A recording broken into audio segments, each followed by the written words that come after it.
விஸ்வகர்மா யோஜனா, அதாவது விஸ்வகர்மா திட்டம் என்பது பிரதம மந்திரி கடந்த 2023 17/9/2023 இந்த நாட்டிற்கு கொடுத்த அற்புதமான ஒரு திட்டம்.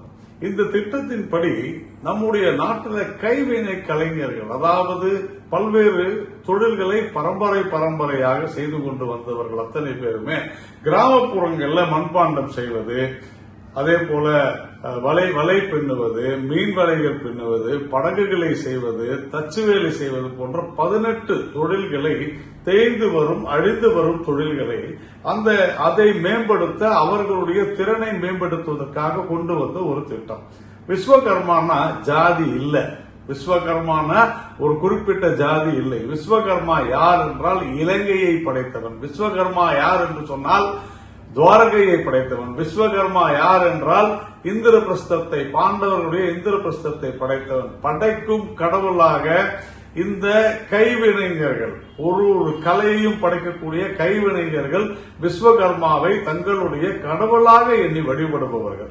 அவர்கள் சமீப காலங்களில் உலகளாவிய தொழில்நுட்ப முன்னேற்றங்கள் வரும் பொழுது அவர்களுடைய தொழிலில் பின்னடைவு ஏற்பட்டிருக்கிறது. அவர்கள் உலக அளவில் இருக்கக்கூடிய போட்டியை சமாளிப்பதற்கும், இங்கே நம்முடைய இந்தியாவில், நம்ம நாட்டில் டொமஸ்டிக் மார்க்கெட்ல, உள்ளூர் சந்தையில விற்பதற்குண்டான அவர்களுடைய அந்த தொழிலை இழந்த வண்ணம் இருப்பதன் காரணத்தினால அவர்களுக்காக 13,000 கோடி ரூபாய் நிதி உதவியில ஒரு திட்டத்தை வகுத்து, கிட்டத்தட்ட குறைந்தபட்ச வயதாக 18 வயது என்று நிர்ணயித்து மிக சிறப்பான முறையில் இந்த திட்டத்தை நம்முடைய இந்திய அரசு முழுக்க மத்திய அரசுடைய நிதி ஆதாரத்தில் இதை செய்வதாக நாம் ஒரு திட்டத்தை வகுத்தோம். ஆனால் தமிழ்நாட்டில் இதை நிறைவேற்ற மறுக்கிறார்கள். இன்றைய தினம் திரு மு.க. ஸ்டாலின் அவர்கள், நம்முடைய முதலமைச்சர், இதற்கு பல காரணங்களை சொல்லி நாங்கள் இதை அமல்படுத்த மாட்டோம் என்று சொல்லி இருப்பது வேதனைக்குரிய ஒரு விஷயமாக இருக்கிறது.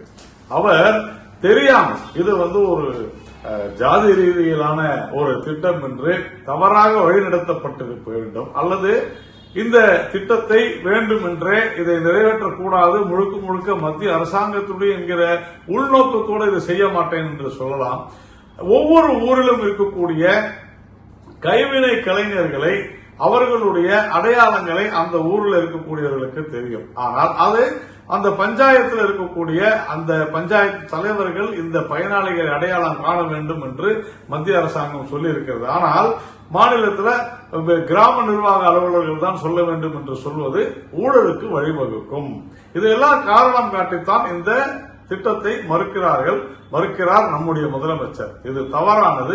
உடனடியாக பல கிராமங்களில் பரவி இருக்கக்கூடிய நம்முடைய பரம்பரையாக அப்பா, மகன், அவருடைய தாத்தா என்று பல தசாப்தங்களாக இந்த வியாபாரத்தில் இருக்கக்கூடியவர்கள் மேலும் முன்னேற, எல்லோரோடும் போட்டியிட்டு அவர்களுடைய வாழ்க்கை தரத்தை முன்னேற்றுவதற்கு இந்த திட்டம் உதவியாக இருக்கும். அதனால உடனடியாக முதல்வர் மு.க. ஸ்டாலின் அவர்கள் இந்த திட்டத்தை அமல்படுத்த வேண்டும். ஏற்கனவே நேற்றைய தினம் கொடுத்த அறிக்கையை திரும்பப் பெற வேண்டும் என்று பாரதிய ஜனதா கட்சி கேட்டுக்கொள்கிறது.